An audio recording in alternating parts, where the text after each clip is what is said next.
Welcome back to the Savage World Summer Showcase! That's right! My name, as always, is Mr. Harlan Guthrie. I'm joined once again by the lovely and talented, well, my wife, Mrs. Joe Guthrie. How's it doing? How are you doing? Legally obligated. It's part of my contract. Welcome back to episode 2. We are joined by 3 fantastic people tonight. Please welcome to the Summer Showcase, Mr. Jim Davenport. Yeah, finger guns. We're gonna be fun here tonight. Yeah, we're gonna be talking about Black Dog Squad and bad actors in just a second. But first, please also welcome from our Adventurers Guild, Manuel Sambs. Oh, a bow.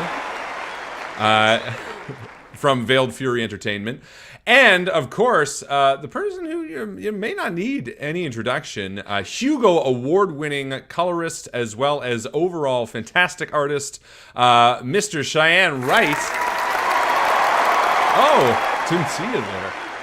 Ladies and gentlemen, thank you for joining us tonight on this program. We're so excited to get into it. If you saw last week, you know what we're all about this summer. We're going to be introducing a myriad of people from around the communities, some licensees, some media network personalities, and some people who are working with the Adventurers Guild in one way or another. Tonight, I'm excited to get dirty with these people. I don't know. Get deep. Rewind. Something like that. Deep. No, I'm sticking with it. That's where we're going. We're going deep and dirty. Because I think that we have some real varied talent here tonight. And to let the people at home kind of know who you are and what you do, Jim, why don't you start us off? Who are you? What are you about? Let us know. All right, cool. Yeah, I'm one of the ACE licenses, so third-party content creator.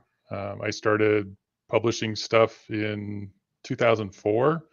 I had an article about Firefly published in Knights of the Dinner Table magazine. And then that got picked up by the people that were doing the Serenity role-playing game. So I got hired in to help write that and Battlestar Galactica RPG. And since then, I've been writing magazine articles and all that, but then started publishing my own stuff once my team or my home group got into Savage Worlds around 2010.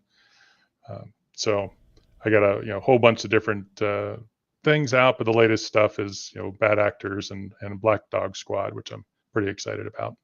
And we're excited too, and we're excited to talk about it and share with the community what exactly that is. Great introduction. Manuel, let's talk a little bit about what you do and what you're here for. Hi, I'm Manuel, and I am apparently the most boring person in this entire panel. No, not at all. That's why I'm here, literally. No, you shush. You're the best, Joe. Shut up. Yeah, that's right. See, they don't like that. Tell us. So yeah, everything. I've been a Savage Worlds player and a game master since 2012, and I started publishing on the Savage Worlds Adventurers Guild pretty much soon after it started. That was with Distant Journeys and so Fury Hacking. That's a new one. What did I call the other one? I even forgot what my second product was called. And have been publishing there basically ever since. I'm most known for Sprawlrunners, which is like my magnum opus at this point. But yeah, I mostly do small supplements that you can fit into hopefully any kind of setting, although a few of them are rather specifically tailored to work with cyberpunk games because, well, the cyberpunk genre is where I make my home. I also do a podcast called Whiskey and Wildcards, but we'll probably get to that later, probably when I start drinking. We absolutely will get to it and start drinking right away, because why not? Great introduction, thank you. And finally, Cheyenne Wright, please tell us a little bit about who you are, what you do, why we love you. Well, your personal reasons for loving me are varied and multifaceted, I'm sure, but primarily I am a freelance illustrator. and I work on a steampunk graphic novel series called Girl Genius, which you can read online for free every Monday, Wednesday, and Friday at girlgeniusonline.com. We've been publishing that for 20 years, and in addition to that, I have been behind the scenes at Savage Worlds since the very beginning. I did a lot of the original design art for the very first publication of Savage Worlds, and I was there for a lot of the playtesting, and helped make 50 Fathoms with Shane and many other games. Rippers, I did a lot of the early design work behind that. Not the game design, the art and the look of it and all that sort of stuff. And yeah, so I make stuff. I draw monsters for a living. Very, very cool. I want to know more about that. Would you like to know more? I'm clicking yes. I'm scrolling down. That's a dated I'm reference. Agreeing to At this point, it's a dated reference. I don't know if it's insert Captain America. I understood that reference. Yeah, for real. Yeah. Although Starship Troopers just came out with a video game where that's like an IP I thought was almost surely dead, but apparently not. That's fantastic. Thank you, Cheyenne. Lay that on us. I saw Starship Troopers when it was in cinemas, and I had to smuggle myself in because it was Hard R. It was 18 up in Germany, and I think I was 16 at the time.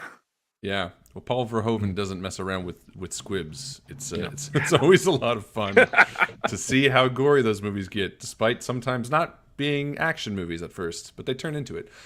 This is exciting. I'm really pumped. Jim, let's head back to you. Let's talk a little bit about, you mentioned it, Bad Actors. It's a name that immediately jumps to the front of the mind when we're talking about RPGs as, what the hell is that? Why don't you tell us a little bit about what that product is and kind of why it's so exciting to you to be promoting? So Bad Actors is an adventure that you could pull off in a convention, like a one-shot convention slot, 4-hour slot. It could go longer if you really wanted to play it out into a couple sessions. But it's another genre area that I'm diving into, which is modern military adventures. But it's going to be, if you think Three Kings and a Mummy, and you put those together.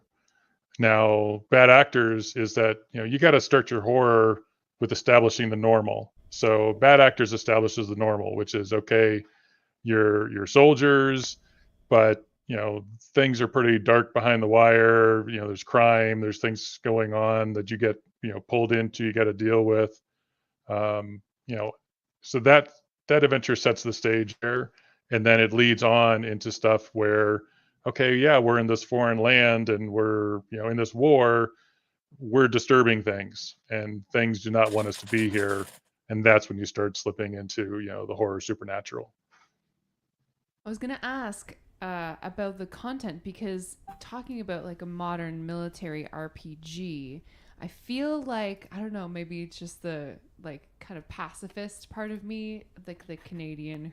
I don't know. I just feel like damn Canadians. I mean, we don't have the same kind of military that like America does, obviously. But I'm curious how you gamify modern warfare to that extent. But then you're talking about bringing in these like supernatural elements in these. Yeah, especially when you mention the Mummy, because I love the political backdrop of like the Three Kings with the Kuwaiti gold and all that kind of stuff, which I think is kind of a strong motivator. But then when you throw in sort of that fantasy element, in what ways, just so again, if people haven't touched it before and they don't know, in what ways does that fantasy element come through? So that's where I was saying this is the normal setup. So what this is establishing the military element of it. And so, like any gaming party, you have, a small group of the PCs with different specialties that are in a squad, and, they're either sent on a mission or, go out to do something. So you avoid big scale military stuff. It's very character driven. But you end up in the adventure, you deal with social conflict, you deal with interludes, you deal with chases, you deal with firefights, you deal with skill tests under pressure, dramatic tasks. It's really tours through everything the Swede core puts out there, including how do I deal with characters who have a machine gun. Right, awesome. right. I mean, it sounds very thrilling. And you've also released Black Dog Squad, which, as I understand, is kind of like a set of pre-generated characters that you can just bring to the table so that you're ready to go with a team of players, basically, right? Right. You can use them with bad actors, and it's pay what you want to pay. You can get it for free if you want on Drive-Thru RPG and use it with bad actors. But they're sort of the iconic characters that you can play through bad actors and the adventures to come, where the supernatural element comes in. That's awesome. So Very obviously, Three Kings, The Mummy, obvious big sources. Is there like a subtle, maybe cult angle movie that has influenced some of this too? Because those are two kind of big ones that we all, for the most part, recognize. But I'm sure while doing research and kind of feeding into this feeling of these, Venn diagram of like the fantasy and the action, is there anything you come across, whether it be, maybe it's not a movie or a TV show, maybe it's a comic, maybe it's something else that you come across, is there like another sort of media thread that you were digging from while looking through this? Actually, there's another movie, and I should know the name of it, but I don't. It's set in like Eastern Europe, and again, it's a military squad, and it's kind of in the murk of, is this Bosnia Serbia war 90s? It's just, they don't really get very specific, but it's just over there somewhere, and they find something from the World War II where they were getting into supernatural things. So that was also kind of in the back of my mind as I was setting up this as a setting, and trying to establish these people more. This is more definitely in a Afghanistan, Iraq war type of experience. The adventure doesn't specify exactly where you are, but if you take the label off, it says Afghanistan underneath it. Interesting.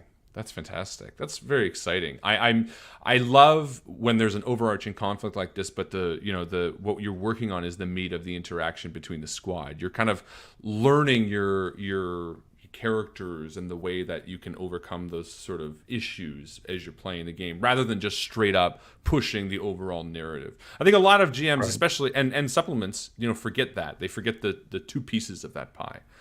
That's exciting. I want to talk more about that in a second. Okay, Manuel, talk us a little bit about Veiled Fury Entertainment. Obviously, Sprawlrunners, you said, is your magnum opus. Although you said it's your magnum opus for now, which I feel like is a bit of an oxymoron. Oh God, yeah, I set myself up for something weird here, didn't I? No, that's okay. Okay, so Veiled Fury Entertainment, the name pretty much started as a joke because it is because how do I phrase this? I am known for having strong opinions. Okay. And I had written a few reviews of other Savage Worlds products, and so I brought my own personal fury, but veiled. But you veiled it. Over time, I realized I probably should tone it down a bit, and I also realized that it's maybe not really fair to everyone. What I was doing. You can't be a great creator and be a critic like Gordon Ramsay or not well known for or the hundreds of thousands of people who literally make successful careers after they are critics. But I hear what you're saying, and I think that's a smart play. Exactly. I have to be more nuanced and just watch a bit more how I transport what I say, and that's where the veiled part came in. So so basically that was the joke, and I thought that's actually that would make a kind of cool company name. Sounds cool. So Veiled Fury. That is how Veiled Fury Entertainment came to be, and it's not really a company, it's just my brand name, and I am the sole person. So what about Cyberpunk speaks to you so strongly, though? You mentioned that Cyberpunk is your kind of bread and butter. Exactly what I was going to ask.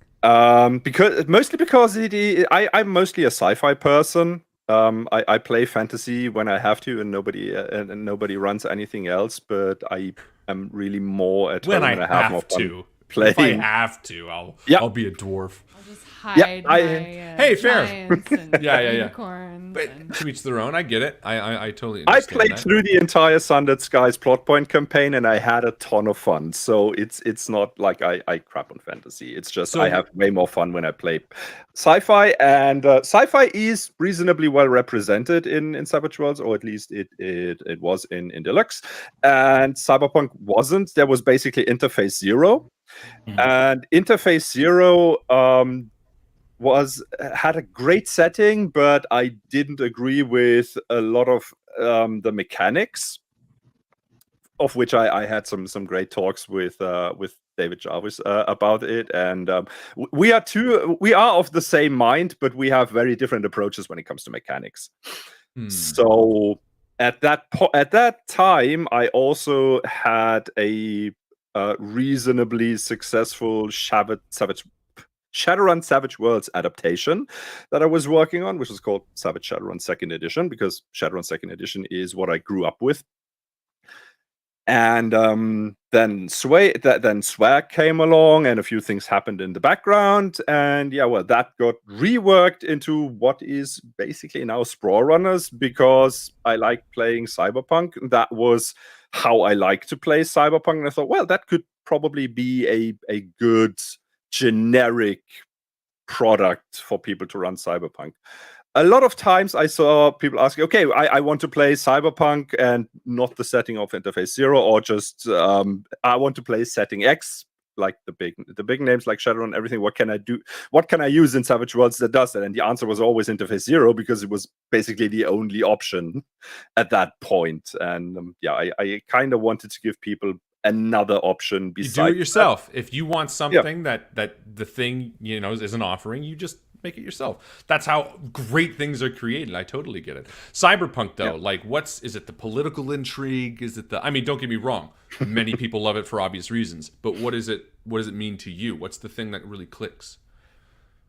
I guess it's because I was socialized with it a lot. So like one of my favorite movies of all time is Johnny Mnemonic.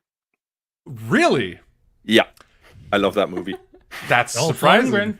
I mean, it's I'm genuinely taken aback. There's nothing wrong with it.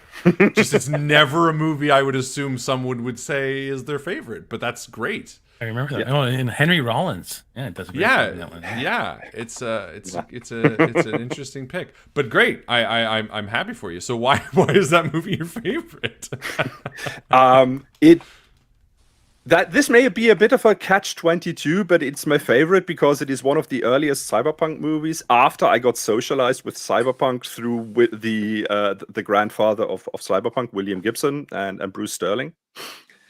So like the Neuromancer trilogy, that is how I got into Cyberpunk. And then I saw Johnny Mnemonic and I was like, okay, this is how I imagined Neuromancer looks and feels. It's almost like a nostalgia thing for you. Yeah. And it gave more nostalgia on the one hand, but it also gave a lot more substance to the worlds that existed in my head, but only with words.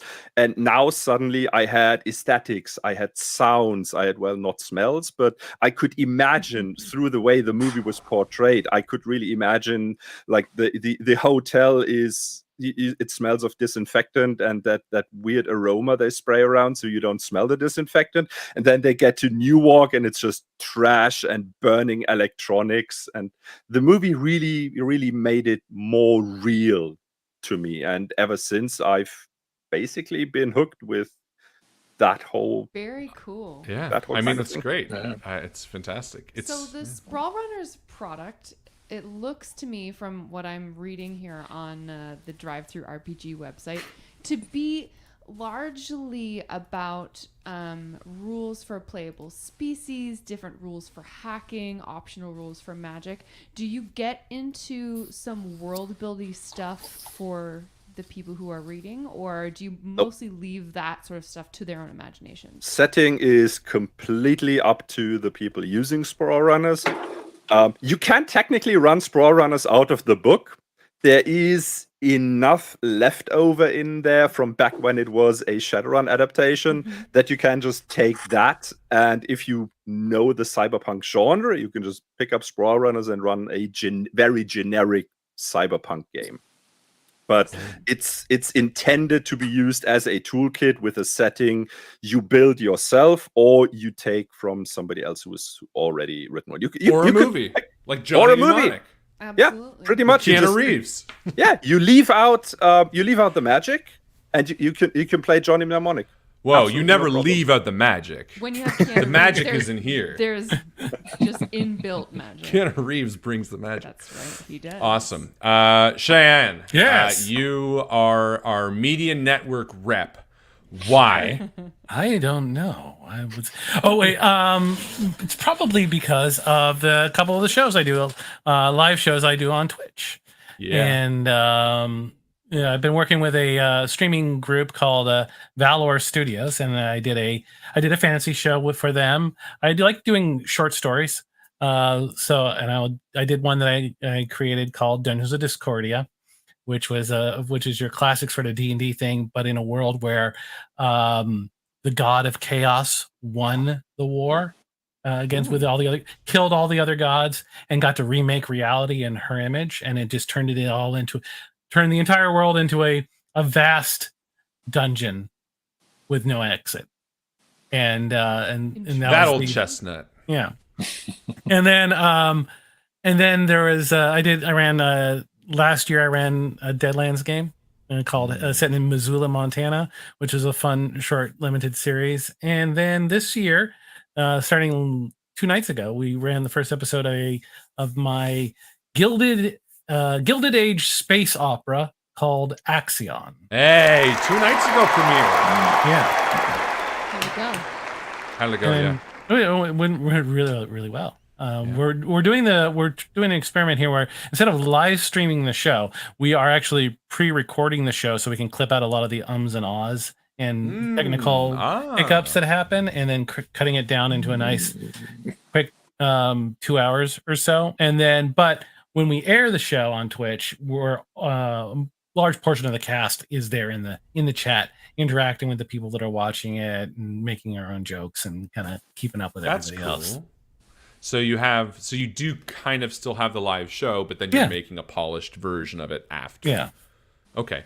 Is that like behind a Patreon thing where people get to watch the live version, or you can watch both? You can. Both. No! Right now, we're recording it on our own speed. Oh, it's just the chat getting to, or the and then the chat gets to participate in the broadcast of the show. Oh, I see. Cool. It's like we're making a TV show, and then we're hanging out in chat while all the show's on television. That makes sense. And then you get to be really judgmental of yourself. Yeah, and I get to real upset about the way I handled a particular thing or another. But you don't actually, do you? No. Good. No, I'm Good. perfect. What are you talking about? How many years have you been GMing now? How many years have I been GMing? Yeah. Been GMing since Top Secret First Edition. Nice. Wow. That's like 40 years now. Yeah. So a long time. I was the GM for all my friends in high school and college, and then it's just it's hard to get out of that chair.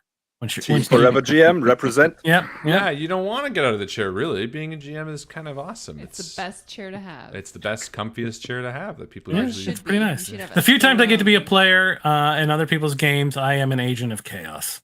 Oh no! So that's why you use the Agent of Chaos storyline in your other show, is because you're like, well, this would be me if I was in another player's campaign or another game. So I might as well just be that. Yeah. This Axion, is it completely original? You wrote the whole thing, or where were you? It is. Axion is a completely original science fiction setting that I came up with. That is much like Sprawlrunners in a way. It's an homage to other sci-fi that I really like, but it's not directly.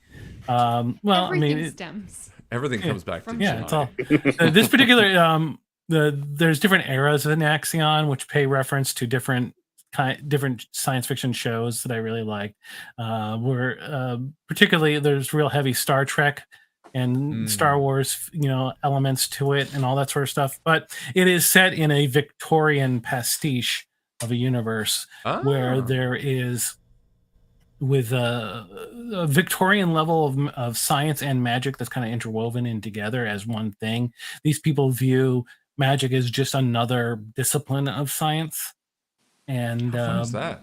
And there explores things like all interstellar travel is done through ley line currents, and interplanetary communication, long range communication is done through seance, because there's no such thing as a radio in the science fiction setting. Tell us about some of your PCs. Who are these characters that are running amok in this world that you've created? Originally, when I wrote Axion, I was really adamant about there weren't going to be any aliens. It was all just humans, and I was going to all the differences in building a character were going to come from your culture.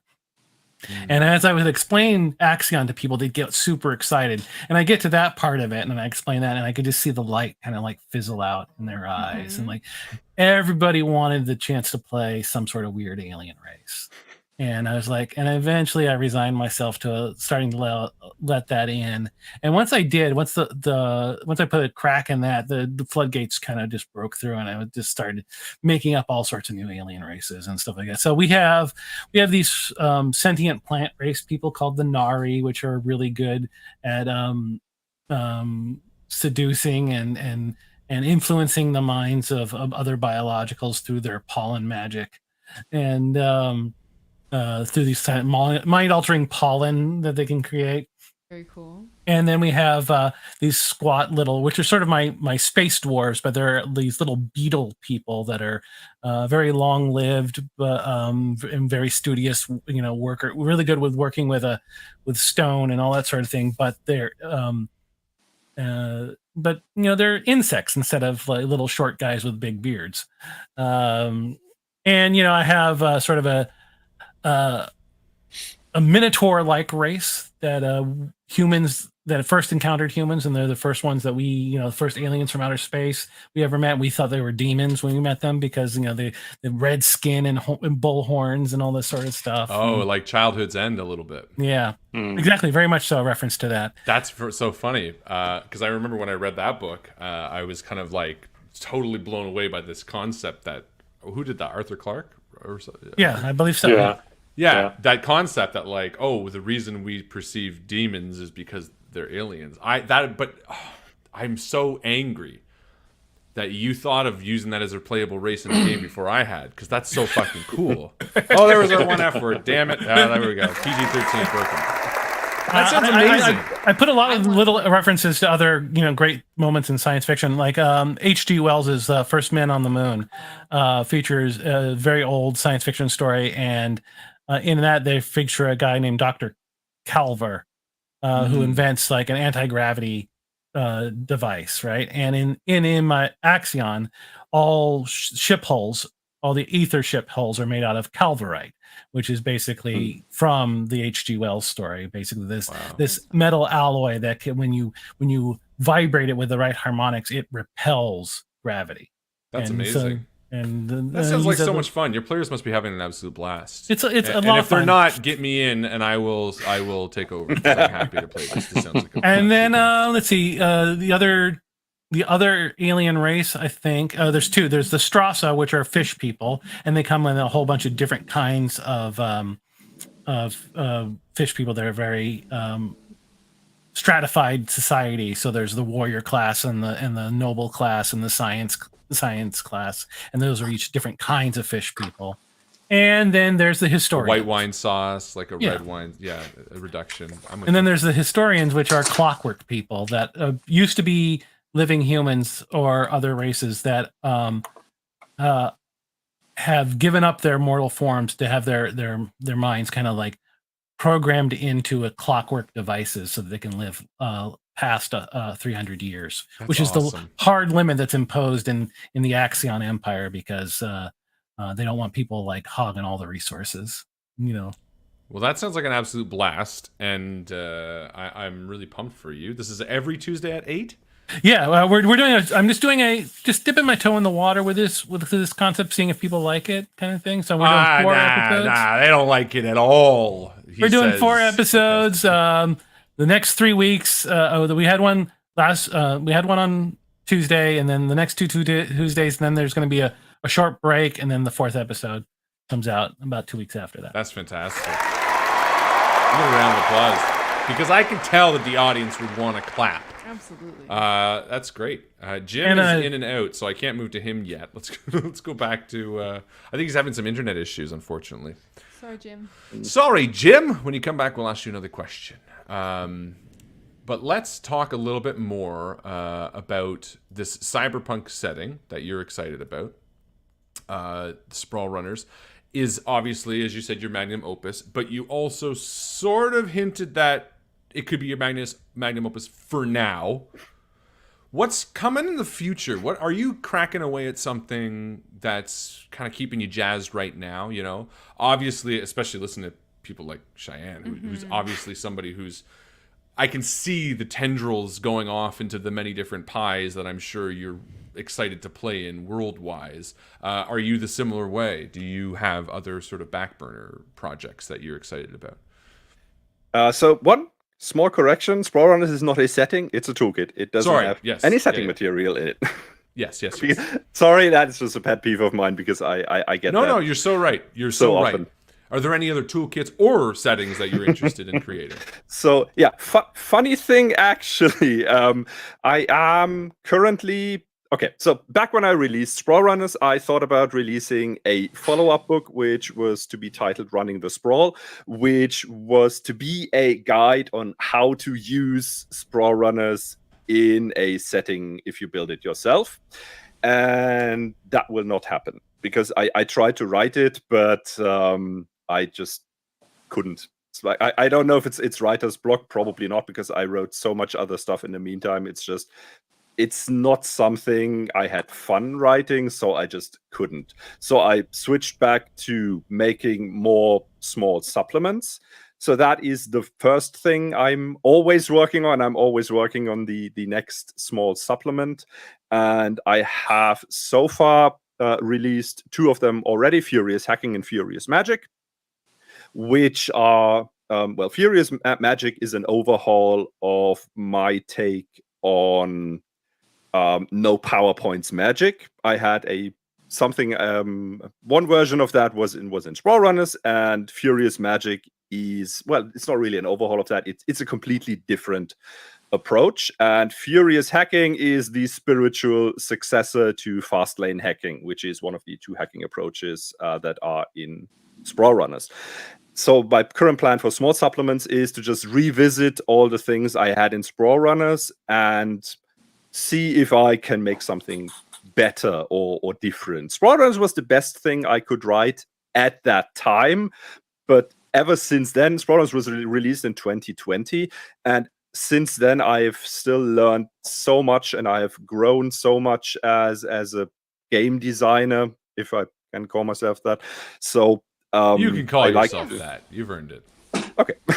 If you say so, I will take it. Thank you. So I'm revisiting all my old projects and see, okay, can I do this? Would I do this different today? Can I make it better in some way? And that is what happened with Furious Magic and Furious Hacking. So that's going to happen to probably all of the subsystems that make up Sprawlrunners. And once that is done, I will combine it with what the big project I'm working on, which is an actual setting. And why I said fun thing actually is because I also have a concept for plant people in that setting, but it's not nearly as sophisticated as what Cheyenne just described at the moment, because I'm still in the very early stages of gathering drafts, just vomiting ideas into a notepad and see if there's. Where it all starts, though, I was going to say, it's not complicated yet. Just give it time. Now you have an enemy in Cheyenne that you want to do better. No enemies. His is probably, his could end up being really cool and certainly better than mine. I'd rather, it's called a sparring. I'm curious. What I want to know more. I'd like to know more. Yeah, so I can show what I can show is this. This is artwork. I don't know if you can remove my name tag there for a second. I could. If not, I can ban you from the studio. No, yeah, is that the way to do it? Yeah, hold on. There we go. Yeah. Cool, because so you can read the name, because that is the name of the amazing artist that did that, Muriel Acter, or Aude as is her name. She is a French illustrator. She does concept illustrations and artwork in general, and she did a fantastic job. So if you're looking for someone to do illustrations, show her some love. She's amazing. And an absolute pleasure to work with. So these are concepts I had her draw up for a group of pre-gen characters I used to run the first plot point of the mini plot point campaign I am planning for the setting. That was a mouthful. You delivered it well. Well, since Cheyenne already started with showing off races, well, I guess I have to keep up somehow in here. Is that a quartz person? What's the second or they just look cool? Their hair kind of looks like quartz, and I got excited. It is gems, exactly. So That's the first two are from the so-called rock folk. They have a kind of stone skin. It is still organic. It is still I had to. Absolutely. They have stone skin, but it is still kind of organic, and there are rocklings and gemlings. And the leftmost one, Barat, is a rockling, and well, he does martial arts and kicks people in the face. It looks like he would be the kind of guy to do that. Yeah, he'd kick me in the face. I like the robot in the center. Yeah, this one looks neat. Gonna get to him in a second. To the right of that is Kevis. They are a gemling.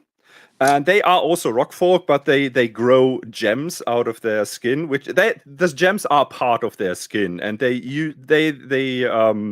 interact with their environment through those gems in a subconscious way. The most dominant trait of that being they don't need to sleep because they just subconsciously siphon energy or magical energy or life energy from their surroundings, which means they feel really, really crappy if they are in environments where that life energy is either not really existent or where a lot of bad things happened. Yeah, that's not a fun place to be as a gemling. And to their right is X59. They are, basically they are a robot or a robosynth, as they are called in my current iteration of my notes. And yeah, they're just that. They are robots, but some of them, in some of their brains just click different, and they just leave their programming behind and basically become sentient. Cool. And that is highly illegal and very, very much unwanted because they were specifically built to be brain dead servants. So yeah, playing one is that's playing the setting on hard mode, because you're basically playing somebody who has no rights and is legal property.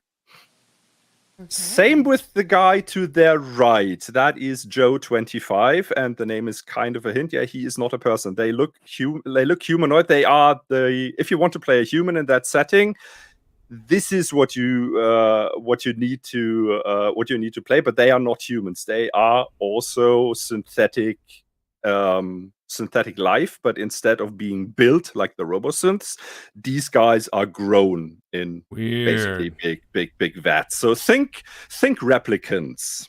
Yeah, that's another basically Keanu Reeves movie. Sorry, I love Keanu Reeves. One track mind. Yeah. Keanu Reeves is the track. Who's the lightning guy? This one's cool.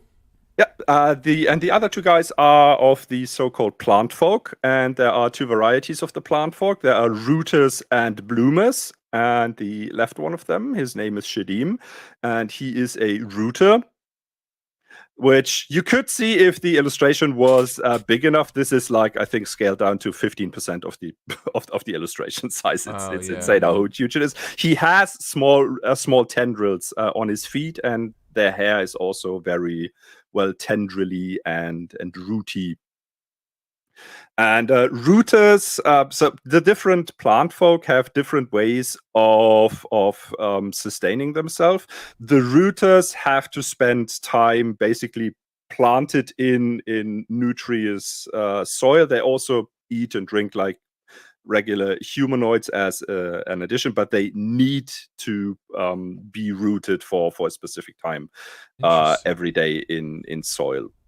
And well, to their left, that is Zoom. She is the hacker of the pregens, and yeah, she's a bloomer, and yeah, she actually has small blossoms and in her hair, which that is how bloomers basically look. They have leaves and blossoms as their hair, and yeah, they need sunlight. They are like the quintessential plant people. They need sunlight to sustain themselves, which that being a cyberpunk setting, it can be they can use like artificial light, but that's like living off 3-day-old McDonald's for basically your my entire college meal. years is what it is. That's awesome, though. Those are fantastic artwork.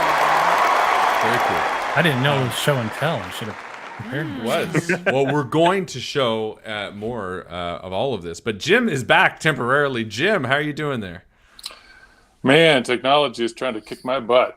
I know. Not Well, you're fair. already doing us a huge favor. You're on a trip right now. You're at a hotel room or something, right? You're calling. Yeah, you don't have all my lovely library, massive wall of books and gaming stuff behind me. It would look so We'll cool. just imagine. You just We're gotta- imagining it right now. Yeah, Yeah, we're just just transporting think you of it. next to Cheyenne, so you got that going That's for you. right. Jim, before we lose you again, we've talked about Black Dog. We've talked about bad actors a little bit.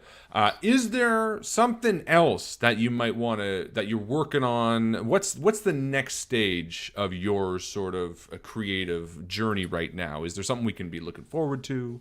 What's coming? Yeah. I mean, everything started for me. The first thing I did as a license thing was a book called Savage Characters, Volume 1, that has 20 characters in it.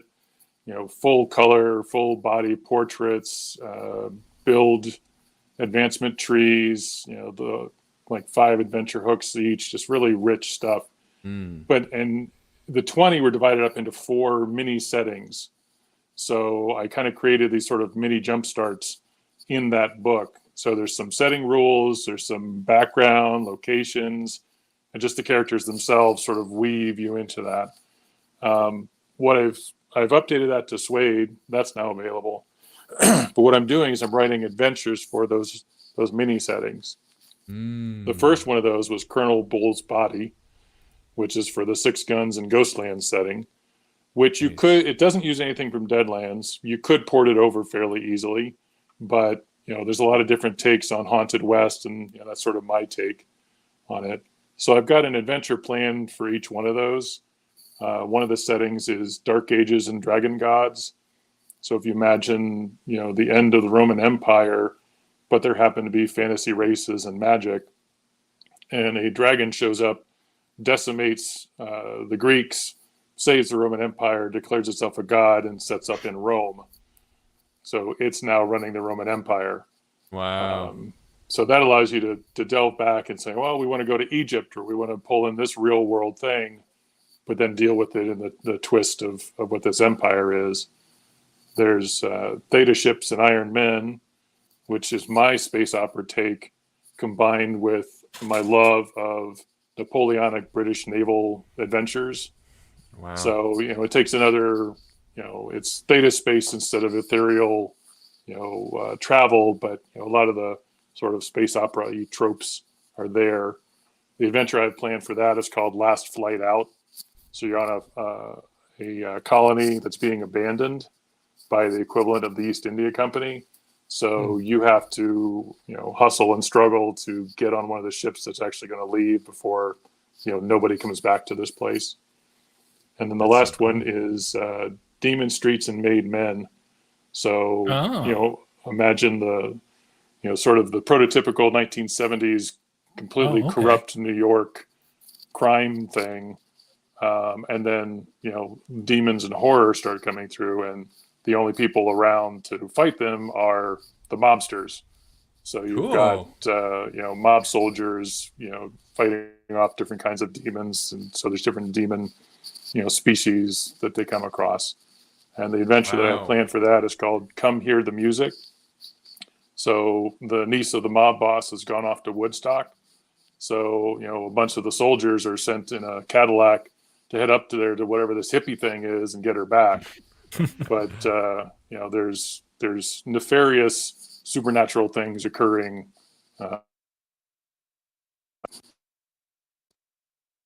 Uh-oh. You still there? Again. We're lost. Ah! Oh, no. Jim. Damn Just the when I was Radisson gonna get- and blank, blank, blank. I don't remember where they are, and I don't think it's a Radisson. Let's just blame Radisson. That's not exciting, though. We're just getting to the meat of it. Reminding me of Kind of- Hellblazer a little bit. Oh, it reminded me of a campaign that I ran for just Oh, my he's friends. back. Wait, we get to find out. Yes, sorry. No, that's okay. You were just on the You continue. We didn't get the tail end of it.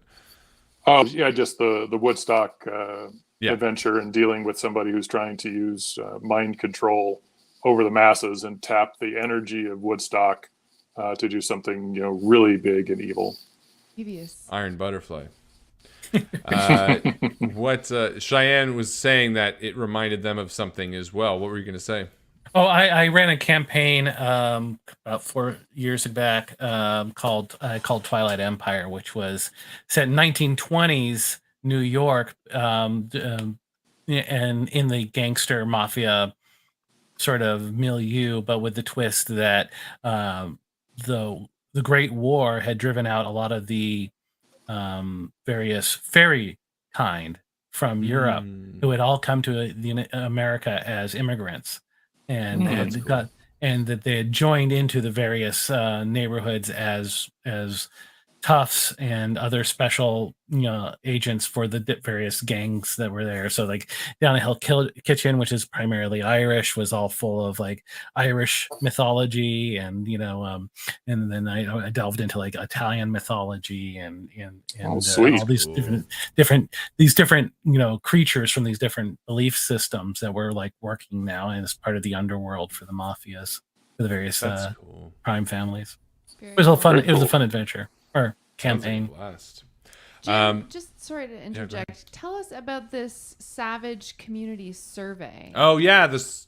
Oh no, Jim! You don't get to tell us nothing. Get him out of here. It's like the. He ain't Mafia's no really rat. here. Yeah, you got no fucking I ain't telling you nothing. That does remind me of a fae that. Oh, there we go. All right. So tell us about the survey, Jim, quickly, before they try to silence you. Yeah, so I launched a SurveyMonkey survey for ACEs, for third-party content creators, to try to understand better what sort of products the Savage community really values most, and how do they get their information? Do they look on Facebook? Do they wait for the PEG newsletter? So that survey is going to run until the 15th, and then I'll publish the results of that. It's just 5 questions, less than 2 minutes, or less than a minute to fill out. I mean, that's valuable for everybody here, really. I wonder, we should maybe put a link to that in the description of this video if we can. Yeah, after. something that's clickable. That's great, though. It's really, I mean, we want to give the people what they want, right? You want to create Exactly. products that people want to consume and have fun with and play and adore. The Doors? so No one likes the Doors. Definitely, if you have 2 minutes, go They and didn't even check show up that for out. Woodstock. I know. That's we're going full circle. Come on, guys. No, we have to. Woodstock. Yeah, no, that's a great idea. Finish that survey. A link will be in the description of this video. I'm almost positive. Right, We'll put it Chris? somewhere. I look down towards not the Chris in the background. We only have a couple more minutes left on tonight's show, so we do like to ask our guests usually what they are enjoying these days in terms of things that you're consuming, whether those are comic books or movies or a TV series, or whether you're really excited about watching someone on YouTube Carve a purchase bowl food out of wood. from vending machines in Japan. That's or- what I do. I know. I feel attacked. Specifically referencing you. Yeah, it could be something indie or something mainstream. It doesn't really matter. What are you enjoying? What are you consuming? What do you want to spread others? Be like, oh, go check out this. Let's random hit Jim up while you're still with us. Yeah, Jim. while you're with us. Wait, Oh no. We spoke too soon. Yeah, never mind. Cheyenne, what are you enjoying now? Well, as far as what I've been watching on YouTube lately, I've been consuming a lot of a BBC show called Time Team. Ooh. Give us the rundown. Yeah. Which is basically it's Tony Robinson. Yeah, Tony Robinson of Tell me more. Blackadder. Right. He and a bunch of archaeologists go to a someone's backyard somewhere in England, and where they have some rumor of there used to be a Roman villa here, and they have 3 days to basically dig up the ground and see what they can find. And that's awesome. It's a kind of a reality in terms of like it's not scripted. It's all that's cool. Right. Yeah, and then they're just doing archaeology all over England, and sometimes other places, but primarily it's set in England, and they just kind of like they just go digging up in some backyard or some field, and they just it's a fun show to watch as they Time go. Team Channel 4 ran from 94 to 2014. Check it out. That's a Cheyenne recommendation. Yeah, it's reality. I hate saying reality TV because it gives the impression. Sure. Nowadays, it's like you think reality TV there's like, no artificial drama in this. That's all. Exactly. Yeah. Sounds really soothing. Yeah, it is. It's great. And like at the end of each, they have 3 days to do it in. And at the end of each day, often there's a bit where after they're done digging, they're just sitting around in a bar talking about what they've uncovered so far and what the plans are for tomorrow. That's about as much as the script goes, right? And I love it. It's real fun. I want to check it out right now. It's available on YouTube. I'm checking it out. Brilliant. You can't watch it right now. Shush, guys, I'm busy. Manuel, tell us a little bit about what you're enjoying. Might be something a bit more on the exotic side. I really watch people building dioramas. Wow. Very cool. There is like the one channel I follow that is my personal benchmark for building insanely great dioramas. They're called Mini Bricks. And they mostly post stuff where they make dioramas including monsters, and sometimes they delve a bit into popular topics like if what the Geek Sphere likes at the moment. But it's just insane. They detail their own monsters in some kind of 3D program in CAD or something, and then they 3D print it, and then they airbrush it and glue everything together, and with such an insane attention to detail, it's just amazing. There are a few others I also like to watch every now and then. It's just to have it running in the background. They just build dioramas with some nice music, and for those that do commentary, I just mute the video and put on some soothing music. No, you nailed me. This is exactly the kind of shit I like. I would watch this for hours. I use that as a kind of background for when I just spew out writing ideas, because I need something moving and I need music, and both are things I don't need to concentrate on too much. So I just watch it once so I can watch the cool diorama, and then if it's a rerun of something I've already watched, I know, okay, cool, that's just gonna run somewhere over there out of the corner of my eye.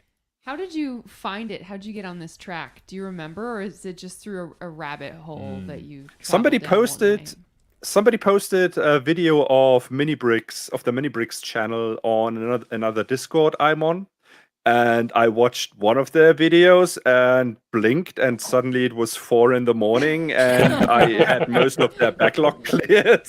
Never been more relatable. Well, it's funny because, and I'm skipping through a video real quick, but there's a big crossover between us role players who, let's be honest, if we had an infinite budget, all of us would own a Dwarven Forge, showcase in our house of like paint minis. That's what I mean. Like, there's something really lovely and nerdy about all the little trees and playing. It is sort of what made me want to get into role playing in the first place. Is the old Clash of the Titans movie. And it was it was the scene. It's the scene where Zeus has this arena, this little model arena, and he reaches up to this wall of these little cubbies with these different figures in it, and pulls out the Medusa or maybe it was a giant scorpion or something like that, puts it down in the arena and creates that, and then it shows up in the world. And I was like, and if you go down into my game room right now, there's just these racks of typesetting tables that I've bought in different places, which are basically little, those are great. Little sheets, these little drawers that I have hanging vertically, and they're all divided up into little tiny cubes and just big enough to fit miniatures in, all in display. So I can actually do the same thing. I can just reach up behind me, pull one off, put it down on the table. Young you would be high-fiving the shit out of you now. You did it, man. That's a true achievement. For real, though. That's fantastic. What about you, Jim? What are you enjoying now, you know? So one of the things I do is I write a column for Knights of the Ginger Table magazine called Gaming the Movies, where I take a property, a movie, a TV show, or whatever, and I kind of figure out how would I do this at the table? What makes this different than all the rest? What's special about it? And then I write up an original adventure concept and put it in there. So I'm always watching lots of different stuff. But the latest is Peaky Blinders. Oh, yeah. How would that work as a tabletop adventure? That'd be tough. Lots of intrigue. It'd be dark. But what was the most successful movie you watched that you got to write that you thought this would be a perfect scenario? The one that got me started on everything. The very first article I wrote was essentially a Gaming the Movies article about Firefly. Yeah. And I watched that and I said, everything I needed to know about gaming, I learned from Firefly. I just went out like 20 different things. This is how you do a group, and you threaten their home, and you do this, and you that's do that, what you did all this stuff. way back in 2000. 2004. That launched everything. Yeah. That's funny. Just the perfect property to me. And you're still doing this almost 20 years later, and that's the thing that you're like, I'm really enjoying doing this thing. That's pretty awesome. It's amazing when you think about, I published a magazine for Scottish Americans for 10 years, and then I was done with that. I was in Toastmasters for 7 years, but now I'm done with that. Role-playing games, never walked away from, never felt like there's an end to this. And definitely kudos to Cheyenne, top secret version. we know where that was heading, so you get around. That's awesome, though. It's funny how many, movies are huge influences for me as well in terms of RPGs. And some of them, we've had the chance to, one of our friends, Tim Woods, has got to write the Green Knight RPG for A24 when that film came out. So that's actually really, Jim, you should check that out. The RPG, it was one of the best RPGs I've ever played. It was really, really fun. Absolutely. That's fantastic. Yeah. Oh, also, Grom wants to know if there's a link to that article. You should find a way to get that to us, Jim, because I think that'd be really fun to read. Absolutely. Read what inspired you to get into it for all of us to kind of enjoy. Ladies and gentlemen, thank you so much for hanging out with us tonight. This has been an absolute blast. Thank you to Jim, Manuel, and Cheyenne for hanging with us, sharing their story, sharing their life's work. There is so much more that you can find about each of these people. Jim, if you're there, quickly tell us where people can find you, follow you, and interact with you in any way, shape, or form. You know what? We'll come back to you. Manuel, why don't you tell us where people can find, follow you, and interact with you? Well, I am on Facebook, both with my name you can see here. Yep, and as Valore Entertainment. But if you want to interact with me on a reliable basis, you have to join my Discord. I posted a link in chat here. If somebody could relay that for the audience, that would be lovely. I also do a podcast with a good friend of mine. He is one of the moderators in the unofficial Savage Worlds Discord server. He is Vasant there, and we do a podcast called Whiskey and Wildcards. So, cheers, everyone. Cheers. Very nice. I assume to be outnumbered by United States Americans today, which is why I brought a scotch. But two of us are Canadians, so you're 50-50 split. That's right. Yep. You're the and wild you card. can find that at whiskeyandwildcards.com. That's amazing. Thank you so much. Cheyenne, where can people find you? Where can they interact with you?